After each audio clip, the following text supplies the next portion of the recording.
नमस्कार, आप देख रहे हैं न्यूज 18 राजस्थान। आपके साथ मैं हूं अभिषेक। नगर निगम चुनाव के मद्देनजर बीजेपी और कांग्रेस का डैमेज कंट्रोल अभियान जारी है।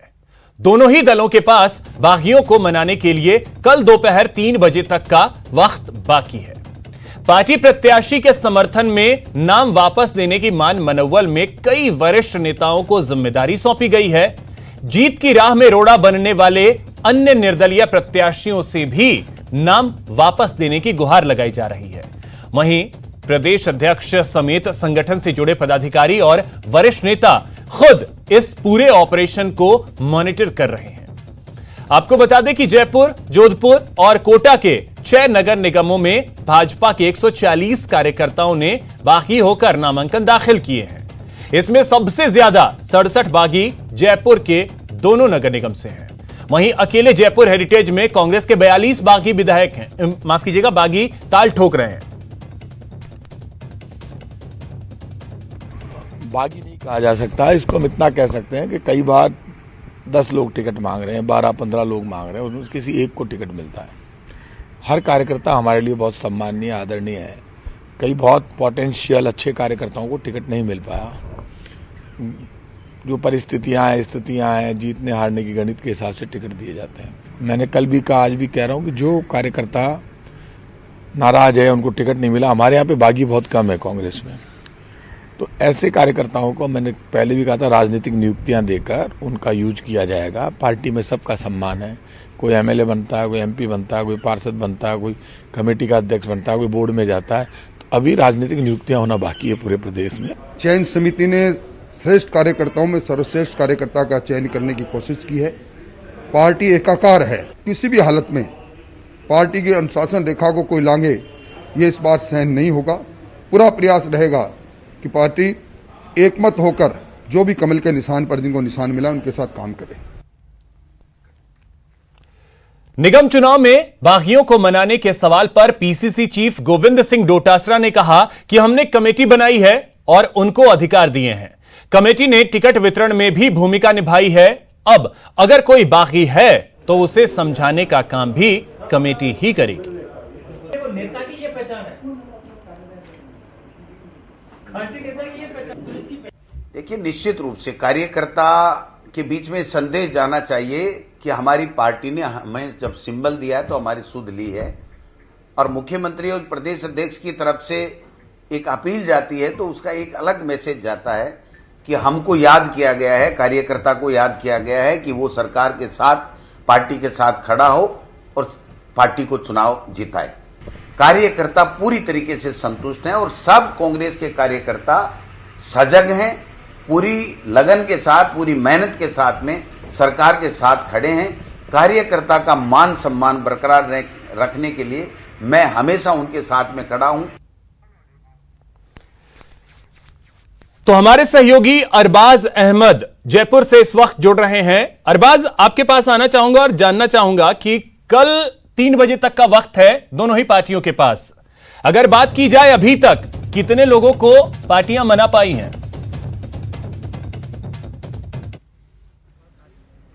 देखिए, ये जो तस्वीर है ये तो कल जब नाम वापसी होगी तभी साफ होगी कि कितने लोग माने हैं और कितने लोग अभी भी बगावती तेवर अपनाए हुए हैं। क्योंकि अभी जो राजधानी जयपुर के अंदर जितने भी बड़े विधायक हैं, नेता हैं, चाहे वो भाजपा के हो चाहे कांग्रेस के हो, उनका मान मनोबल का दौर जारी है। डोर टू डोर मीटिंग हो रही है, एक एक कैंडिडेट से बातचीत कर रहे हैं। देखिए, दोनों तरफ 200 के करीब निर्दलीय जो है चुनाव लड़ रहे हैं, भाजपा और कांग्रेस की अलग अलग बात करें तो ऐसे में इनके लिए एक बड़ी विकट स्थिति पैदा हो गई कि इन हालात के अंदर उन्हें मैनेज करना जरूरी है। क्योंकि जब तक चुनावी गणित इनके हिसाब से नहीं बैठेगी, इनके जो भी बागी हैं चाहे निर्दलीय हैं वो इसको पूरी तरह से अलग थलग कर सकते हैं। फिलहाल जो है, चाहे बात रफीक खान की करें आदर्श नगर से, वो कई ऐसे निर्दलीय उम्मीदवारों से बैठ करके अभी बैठक कर रहे थे, उनसे बातचीत हुई थी थोड़ी देर पहले। वो कोशिश कर रहे हैं और काफी लोगों को उनको उम्मीद है कि वो उन्हें मना भी लेंगे। जो विधायक अमीन कागजी हैं वो भी यही बात कर रहे हैं, और जो हवा महल विधायक और पार्टी के बड़े नेता हैं और जयपुर के बड़े जिम्मेदार भी माने जाते हैं, महेश जोशी, उनकी भी कोशिश है क्योंकि उनके इलाके में जो बगावती तेवर है किशन पॉल के और आदर्श नगर के मुकाबले कम है। यही हालात आप अगर देखिए मालवीय नगर में, चाहे कालीचरण सर्राफ हो, वो जो भाजपा के बागी हैं उनको मनाने में लगे हुए हैं। वहीं पर जो हवा महल इलाके के अंदर सुरेंद्र पारीख हैं वो भी कोशिश कर रहे हैं, क्योंकि फिलहाल जो पूरा फोकस है वो कल जो नामांकन वापसी का जब सिलसिला शुरू होगा, दौर शुरू होगा, तो ऐसे में ज्यादा से ज्यादा लोगों को बिठा दिया जाए तो ज्यादा बेहतर होगा, क्योंकि बहुत से लोग मैदान में होंगे तो फिर चुनावी खिचड़ी पक जाएगी। इस स्थिति में पार्टी के लिए बड़ी और ये चुनौती भी है, बहुत बड़ी चुनौती है दोनों ही पार्टियों के लिए कि वो कितने बागियों को मना पाते हैं। कोटा से शाकिर अली भी हमारे साथ जुड़ गए हैं। शाकिर, आपके पास आना चाहूंगा, आपसे समझना चाहूंगा कि कोटा की स्थिति क्या बन रही है। दोनों नगर निगम की अगर बात कर ली जाए तो कितने बागी हैं मैदान में डटे हुए और कितनों को अभी तक पार्टियां मना पाई हैं?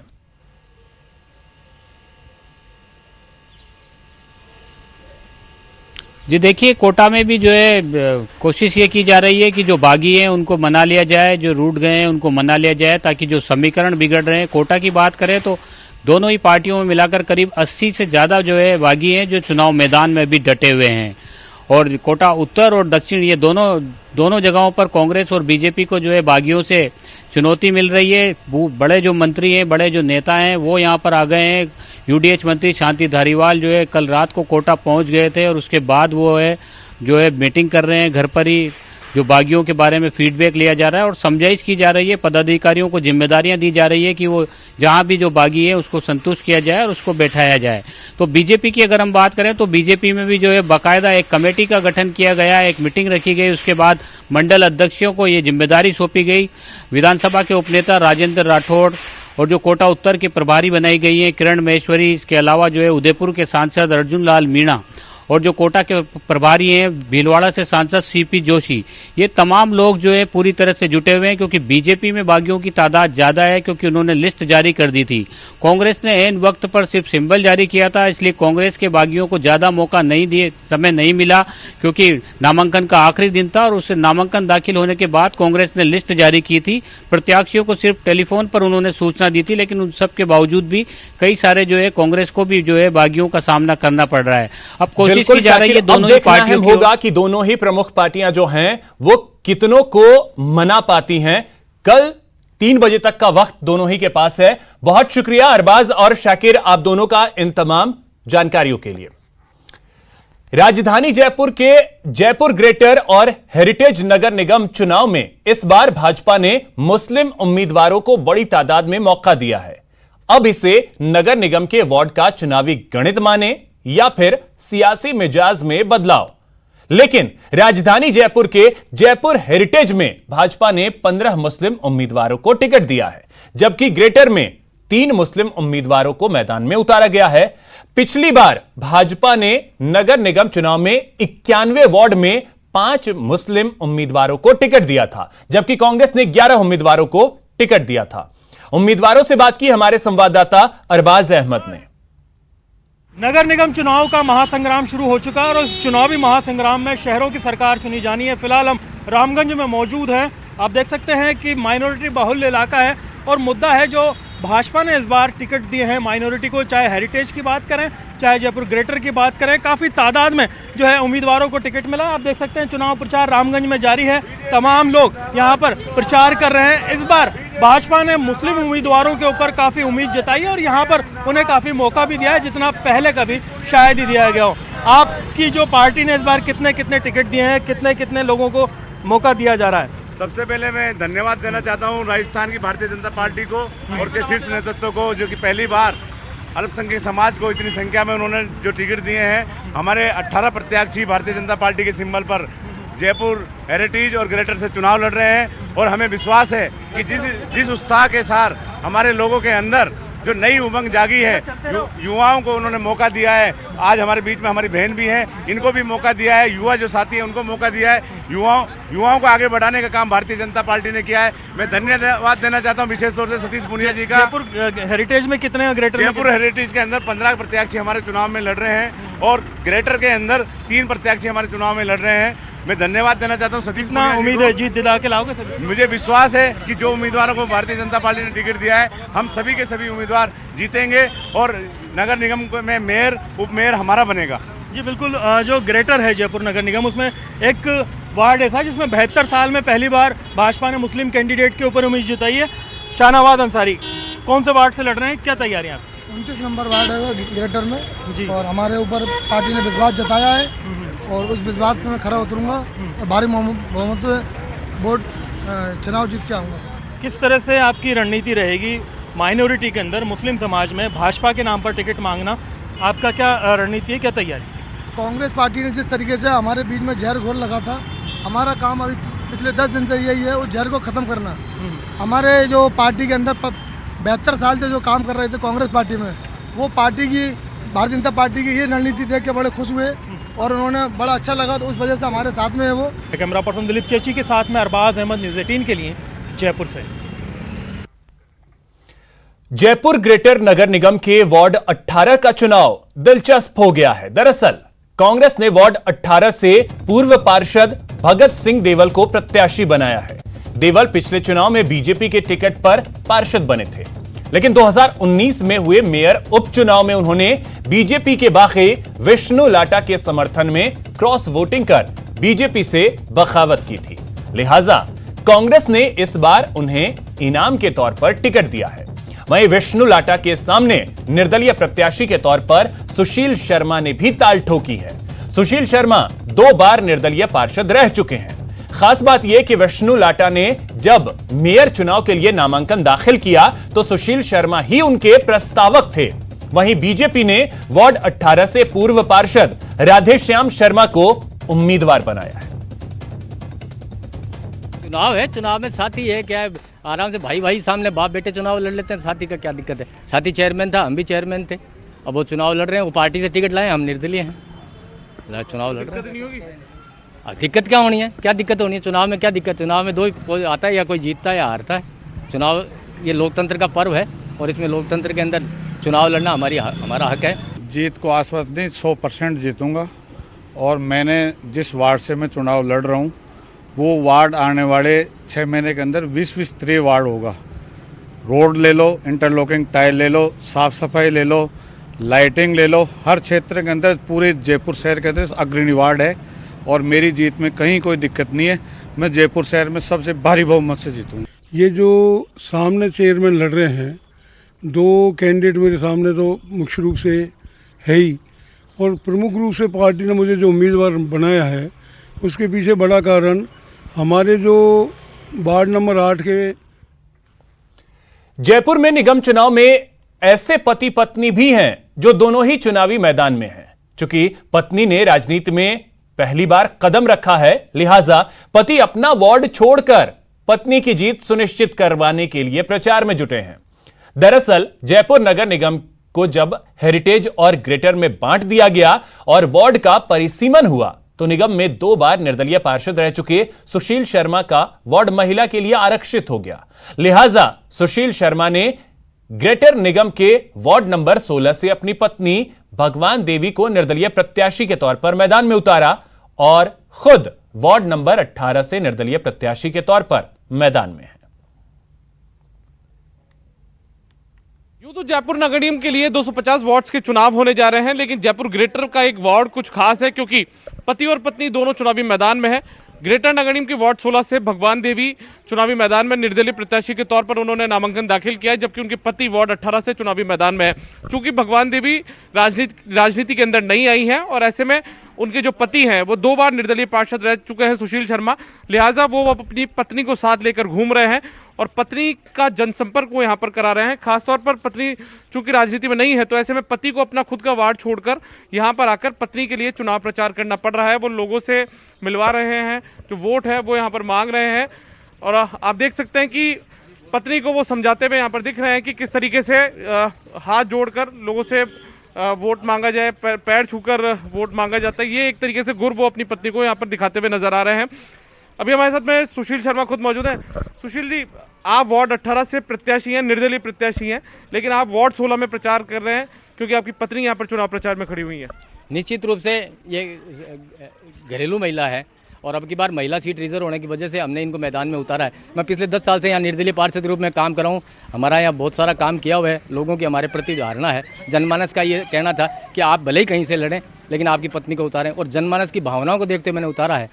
बड़ी साधारण सी महिला हैं, मेरे 2 बच्चियां हैं और उसके अलावा कोई जिम्मेदारी है, उनको दोनों की शादी होगी, तो अब खाली जन सेवा के अलावा हमारे पास और कोई काम नहीं है। तो मैंने कहा अब घर का काम होता रहेगा, लेकिन अपन लोगों की जन सेवा में चुनावी मैदान है, चुनाव के अंदर महिलाओं के लिए रिजर्व हो गया, तो कम से कम महिला लड़े तो सही। हमने 10 साल का जो काम किया उसका बेनिफिट मिलेगा निश्चित रूप से। सुशील जी ये बताइए, आप वार्ड 18 से चुनाव लड़ रहे हैं, तो आप वहाँ खुद जनसंपर्क करने की बजाय पत्नी के वार्ड पर आपका ज़्यादा फोकस है? नहीं, पत्नी के वार्ड पे इसलिए फोकस है सर कि कंपटीशन होता है, चुनाव है, चुनाव के अंदर किसी भी युद्ध को कम नहीं आंका जा सकता। यहां रुकेंगे एक छोटे से ब्रेक के लिए। ब्रेक के बाद देखिए हाले नगर निगम में स्मार्ट सिटी कोटा का हाल।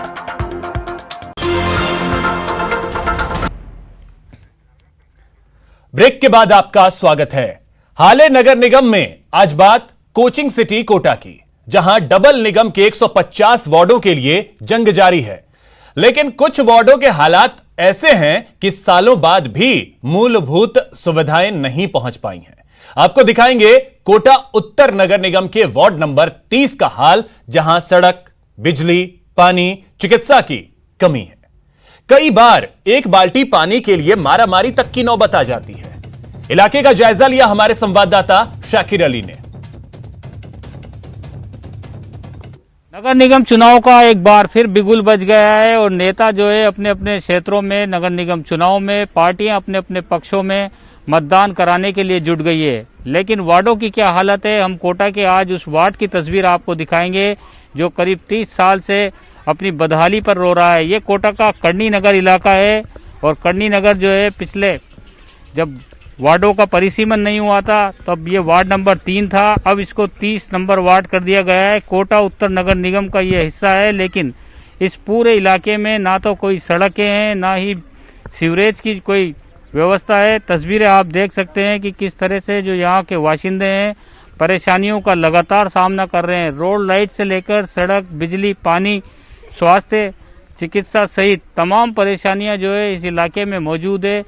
हर बार यहाँ पर जो है नेता आते हैं, वादा करते हैं और वादा कर कर चले जाते हैं, लेकिन इनकी समस्याएं जो है वो अब तक हल नहीं हुई है। एक बार फिर चुनाव आ गए हैं, फिर नेता इनके बीच में पहुंचेंगे, फिर प्रत्याशी इनके बीच में पहुंचेंगे, वादे इनसे करेंगे, लेकिन समस्याएं आप देख सकते हैं तस्वीरों में कि किस तरह का आलम इस जगह का है। यहाँ पर किस तरह से ये जो मवेशियों के साथ साथ गंदा पानी जो है सड़कों पर बहता है, घरों में जो है सफाई व्यवस्था इस इलाके में पूरी तरह से चौपट नजर आ रही है। सड़कें तक नहीं है। बारिश के दिनों में आलम ये हो जाता है कि लोग अपने घरों से भी बाहर नहीं निकल पाते। मैं बात करने की कोशिश करता हूँ यहीं के कुछ लोगों से, इनसे जानते हैं कि आखिर क्या क्या समस्या इस वार्ड में है और कितने वक्त से ये इस समस्या से परेशान हो रहे हैं। माता जी, कई समस्या है यहाँ पे, कहीं नजर नहीं आ रहे हो विकास? तो जो पानी की, नालियाँ की, रोड की, सबके वहाँ कंट्रोल में जावा तो वहाँ माँ के बेड 2-2, 3-3 दिन टाइम फिर माँ के यहाँ भंडारा खोलनी चाहिए। रोड लाइट भी कोई ना, रात में दिक्कत आती होगी घर से बाहर? हाँ, दिक्कत आओ, नालिया में बेरिया च पानी और सब काटा कूटो, न रोड न पानी की समस्या आ रही है माँ का गणी जोर की। क्या क्या प्रमुख समस्या है, कुछ तो नजर आ रही है हमें साहब? सर, ये आपके चैनल के माध्यम से मैं कहना चाहता हूँ कि आज हम 40-45 साल से ये बस्ती बसी हुई है, जब पहले कम था, 20-25-30 साल से इतनी बस्ती आज के टाइम में यहाँ पे करीबन 5000 घर हैं। पूरे करनी नगर में गरीब लोगों की ये हालत है कि न तो हमारी कोई सुनने वाला है, और हम सरकार से हमेशा मांग करते रहे कि हमारे को रोड, नाली, पानी मिले, लाइट की सुविधा मिले, चिकित्सा की सुविधा मिले, अथवा ये राशन की दुकान भी यहाँ पे नहीं है। इतनी बड़ी बस्ती हुई है, राशन यहाँ करीबन सबके पास राशन है, लगभग राशन बने हुए हैं, लाइट के बिलों में दे रखे हैं, फिर भी हमें यहाँ पे टाइम से कोई सुविधा मुहैया नहीं होती है। हम हर प्रकार से सुविधा मांगने की कोशिश करते हैं, जनता लाइट के मीटर यहाँ पर लगे हुए हैं, लेकिन जो है लाइट की सुविधा यहाँ पर नहीं है, रोड लाइट यहाँ पर नहीं है, सड़कें यहाँ पर नजर नहीं आ रही है। आप बताइए क्या और समस्या है यहाँ पर और कितनी परेशानी होती है इससे? समस्या तो ये है सर, ये तो यहाँ पर क्या है, बच्चे हैं छोटे मोटे, सबका हरी बीमारी हो जाती है तो कोटा जाना पड़ता है, यहाँ 7-8 किलोमीटर दूर है। ये तो दवाई गोली वगैरह सुविधा नहीं है, एक रोड नहीं है सर, एक नाली पटान नहीं है सर, एक खम्भे हैं मगर इनमें लाइट नहीं है सर, कीड़े मगर जानवर दुनिया भर के आते हैं सर। रोड तो ऐसे हो रहे हैं, मतलब जैसा मतलब मोटरसाइकिल, हमारे मोटरसाइकिल सही 2 के निकालते हैं और बस उधर घुमा के लाते हैं ना, तो वो पूरी कीचड़ में हो जाती है, और गड्ढे हैं, कोई मतलब कोई डिलीवरी वाले हो रहे थे ना, उसको भी नहीं ले जा सकते आप बताइए क्या समस्या है, ज्यादा समस्या क्या है, और क्या यहाँ पे जो नेता आते हैं तो आप लोग बताते नहीं है, अधिकारियों तक ये बात नहीं पहुँचाते? सर सब पहुंचाते हैं, पर यहाँ पे मेन दिक्कत यही है रोड की और दूसरी नाली की प्लस पानी की। सर पानी की इतनी दिक्कत है कि हम माथे पे लाना पड़ता पानी को भी, और बहुत दूर से लाना पड़ता। नल कनेक्शन के लिए सरकार से बोल रखा तो भी कुछ नहीं हो पा रहा अभी तक। बहुत परेशानी है यहाँ तो, और कुछ भी साधन नहीं है, न नल का, न लाइट का, न किसी का भी साधन नहीं है। मतलब रोड भी नहीं बन पा रहे, नाली भी नहीं है। और भी लोग हैं इस वार्ड के, क्या परेशानी है आपके यहाँ पे? हमारे पानी की टेंशन, हमारे रोडों की टेंशन, हमारे नाली की टेंशन, ये काम करवाओ आप पहले तो। और दूसरी बात, हमारे रीडिंग बहुत ज्यादा आती है मीटर की, और हमारे मतलब परमिट को आधार कार्ड किसी चीज की सुविधा नहीं है यहाँ पे। माँ का भी परेशानी सब, और खाए भी न गट रहा, लाइट बर्फ पानी भी कोई ना, वहाँ माता जी गोड़ फाड़ जब पियेंगे। कुछ भी नहीं है हमारे तो, न तो राशन चालू और या न बिजली, कुछ भी नहीं है हमारे तो। क्या कहोगे आप उनसे, क्या मुद्दे हैं आपके चुनाव को लेकर के? हमारे मुद्दे हैं कि यहाँ पे हमें रोड भी चाहिए, नाली भी चाहिए, और पानी की व्यवस्था नहीं है हमारे। 5 साल में हमारे यहाँ कुछ भी काम नहीं हुआ। राशन के लिए हमें वहाँ पे नानता जाना पड़ता है, बहुत भीड़ पड़ती है। सुबह से 4 बजे से लाइन लगाते हैं हम वहाँ पे, तो हमारे को शाम को 5 ही बज जाती है वहाँ पे। तो हमें राशन की कंट्रोल की दुकान भी यही चाहिए हमारे यहाँ पे, तभी हम वोट देंगे, नहीं तो हम किसी को वोट नहीं देंगे। जो भी सियासी पार्टी जिसका भी बोर्ड बनेगा, उम्मीद है इनको इस बार भी है कि कोई आएगा और इनकी सुध लेगा, और ये जो इनके हालात हैं, जो बुनियादी समस्याएं यहाँ की है, उनसे उनको निजात मिल पाएगी या नहीं मिल पाएगी, ये बड़ा सवाल है। कैमरा पर्सन मुकेश शाक्यवाल के साथ शाकिर अली, न्यूज़ 18 कोटा। वहीं जोधपुर में डबल निगम के लिए चुनाव प्रचार जोरों पर है, लेकिन शहर में फैली गंदगी किसी भी दल को दिखाई नहीं दे रही। नगर निगम दक्षिण के तहत आने वाले वार्ड नंबर 50 की साफ सफाई भगवान भरोसे है। यहां बिगड़े सीवरेज सिस्टम से लोगों को भारी दिक्कतों का सामना करना पड़ता है। वार्ड के लोगों से बात की हमारे संवाददाता ललित सिंह ने। चुनाव सर पे हैं, और ऐसे में शहर की सरकार कैसी हो, पार्षद कैसा हो और महापौर कैसा हो, इसको लेकर लगातार जनसंपर्क चल रहा है। लेकिन मुद्दे क्या हैं, कैसा पार्षद होना चाहिए, कैसे महापौर होना चाहिए? मैं जोधपुर के शास्त्री नगर इलाके में हूं, जहां पर आप देख सकते हैं कि निगम का बेसिक काम होता है सफाई करना, और सफाई का ही एक बेसिक काम यहाँ पे नहीं दिखाई दे रहा है। आप देख सकते हैं कचरे के ढेर लगे हैं। ये शहर की पॉश कॉलोनी है, और पॉश कॉलोनी में इस तरह की व्यवस्था अपने आप में सवाल खड़े करती है। बहरहाल यहाँ के लोग मेरे साथ मौजूद हैं, इन्हीं से जानते हैं कि आखिर पार्षद कैसा होना चाहिए, किस पार्षद को ये चुनना चाहते हैं और क्या मुद्दे होने चाहिए। बात करते हैं इनसे। अब आप बताएं, कैसा पार्षद होना चाहिए? व्यवस्था तो दिख रही है। पार्षद तो ऐसा होना चाहिए सर, हमेशा इसी क्षेत्र का हो, यहाँ का निवासी हो, जिसके ये समस्या उसको सामने दिखे और उसका तुरंत निराकरण हो। अब ये कचरा है यहाँ, कम से कम 5 साल से यही स्थिति है, कभी गाड़ी आती है कभी नहीं आती है, और पूरा ये अभी तो ढेर कम है। ये कोरोना पर पीएम के संबोधन का असर नगर निगम चुनाव में दिखने लगा है।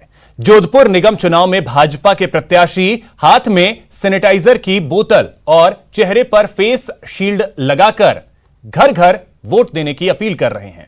इनका कहना है कि दूसरों को संक्रमण न फैले, इसलिए 5 लोग ही प्रचार के लिए निकल रहे हैं। जिस तरीके से हमारे प्रधानमंत्री नरेंद्र जी मोदी ने कल जो आग्रह किया कि भाई अभी सभी अपने कोविड-19 के नियमों की पालना करें और सब अपने दूरियां बनाए रखें, जिससे कि कोरोना जल्दी से जल्द खत्म होगा और फैलने से भी रुकेगा, और मास्क और सैनिटाइजर का जो उपयोग है वो सबसे अधिक होना चाहिए। और जिस प्रकार से निगम चुनाव हमारे प्रदेश राजस्थान में जयपुर, जोधपुर और कोटा में चल रहे हैं, तो आज जोधपुर में जैसे हमने अब आज से कैंपेनिंग शुरू करी प्रत्याशियों की, तो हमने यही किया कि भाई कम से कम लोग प्रचार करने जाए, और जाए तो भी मास्क सैनिटाइजर का साथ में उपयोग करते जाएं, और किसी को अगर अपना पैम्पलेट या कुछ दें तो पहले उसके हाथ सैनिटाइज करवाएं फिर दें। फिलहाल इतना ही, नमस्कार।